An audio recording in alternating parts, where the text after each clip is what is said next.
Hi, welcome to a new video, and in this one we're looking back at an old camera again. This is quite an interesting one for me because you may remember that I did a video that looked at the Holga 120, the toy camera. So I'll leave a link to the video up here and the review of it. But for those of you who may not know, the Holgas are effectively a modern reissue of an older camera and they tend to get referred to as toy cameras because they're fairly cheap, they're easy to use, and they have faults and issues with them that add a kind of feel to it, and it's that kind of Lomo school of photography. Well, what I want to look at today is a camera from 1956. These were sold from 1956 up to the mid-60s, if my memory serves me. Came out of Germany, and it's the Agfa Clack, which is a great name for a camera. Now, the Clack, I mean, to call it a toy camera would be a little bit of a disservice because Agfa never intended it to be that. It was basically a point and shoot camera of its day, but I personally feel that it falls into that kind of toy camera grouping in modern times, in 2023. So first of all, what is the Clack? Well, it's a 120 roll film camera, Baker-like construction with some faux snake skin finish on it, tunnel viewfinder on top, fairly simple lens arrangement. I must confess I can't off the top of my head remember what the lens focal length is exactly. I do know what the shutter and the apertures are. We'll come on to that in a moment. But the interesting thing about the Clack, if I open it, and it's a twist on the bottom and the base and back comes off, and what you'll see there is an absolutely massive film plane, and that is because the Clack shoots 6x9, so a phenomenally huge negative.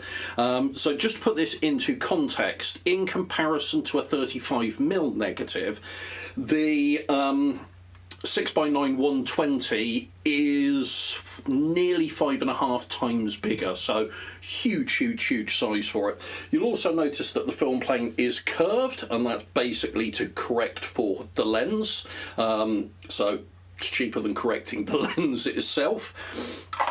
And you load the film in, pop it back together, turn it the opposite way, and there you go. In terms of controls, it is very simple. You have, if I just move here, you might be able to see this. You have a little indicator here, M and B, with M being moment and B being bulb. Moment is instant shutter. I think it's around about 1/25 of a second, so you do need to hold it quite steady, and anything with movement in it, you're not really going to capture that. You're going to capture a blur instead.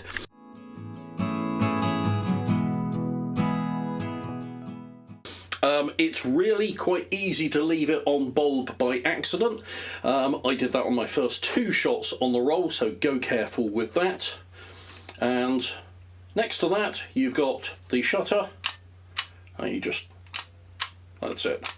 There is no shutter lockout, so multiple exposures are abound with regard to this.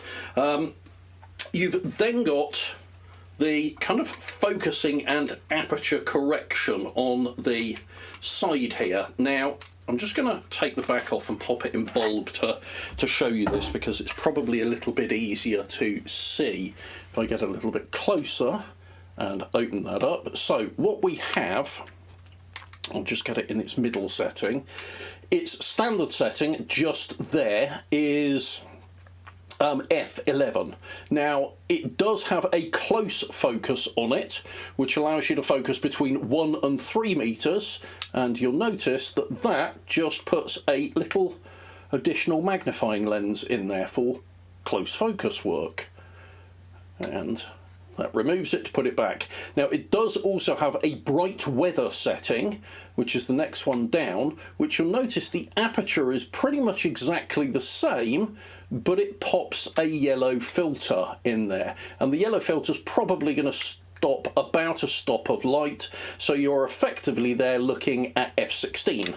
So that's effectively what you've got with the Clack, is you've got around about you've got F11 up close, and F16 via a yellow filter. With black and white work, keep in mind that the yellow filter's then going to subdue the greens in it as well, and cause the blue of the sky to stand out a little bit more and darken that. It is important to remember that if you get one of these and plan using colour film in it, because that's obviously going to give you a yellow cast as well as dropping a stop. I've only used black and white in it, so it's not been an issue for me to try and remember that yet. Now, you've then got the wind on knob just here, and if I open up the back, or rather turn around to the back, there's a little window with a folding cover that allows you to see what exposure number you're on. And that's about it. So there we go. That's the basics of the Clack.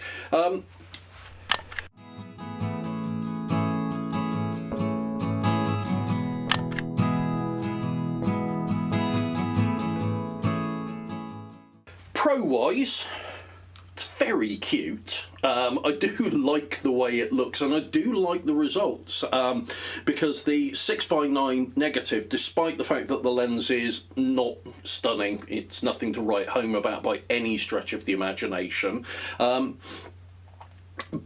purely because of how big it is, it gets you a decent negative off the back of it. I mean, these negs are so big that originally enlargements weren't made when people bought the Clack, and these sold well. I think about 1.5 million of these they sold across the world. It was, and I should have mentioned it was the Clack in Europe. It was sold as the Agfa Weekender in the US. So if you are in the US and you see a Weekender, same camera. Yeah, they were contact printed straight out, because 6x9 centimetres, that's big enough for a small print. So they were never intended really to be enlarged. They were intended just to do contact prints, and for that, I think, yeah, they would have been more than reasonable. It's got a little more control than you'd expect, with, you know, the fact that you've got bulb and a single shutter speed. You've got sort of 2 apertures and the close focusing bit on it. So, you know, it meets the toy camera ethos. It even has a tripod bush and a socket for a cable release. So one of the things I do want to try with this is some long exposures at night with it. They could take a flash gun. You can see that on the side there. It was a proprietary flash unit. Judging by the scuff marks, this one did have one, but it wasn't available when I bought it, unfortunately. But it took flash bulbs anyway, which you wouldn't be able to get these days.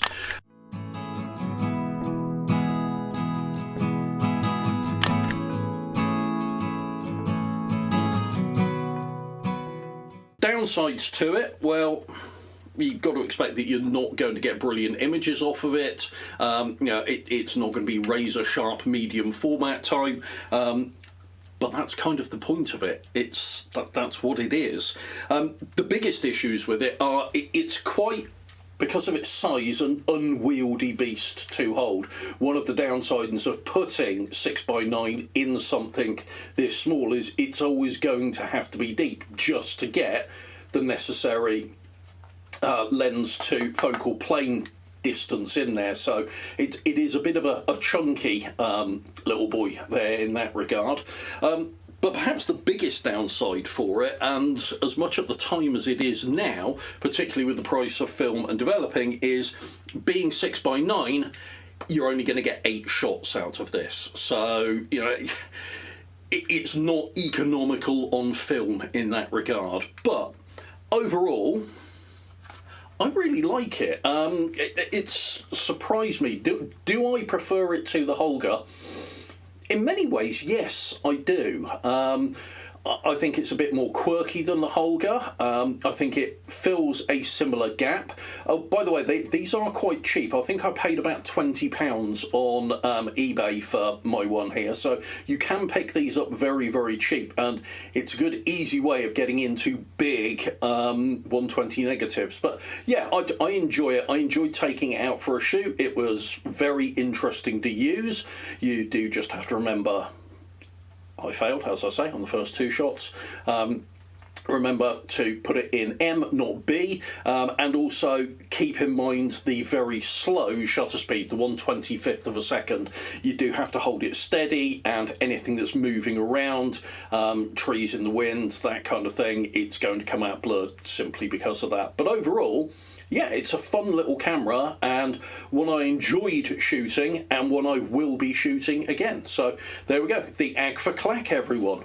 Thank you very much for watching. If you've enjoyed this video, please do hit the like button, and if you want to see more content like this, subscribe to the channel and hit the bell icon when to be notified when new content gets uploaded. Thanks very much, everyone. Take care. Bye.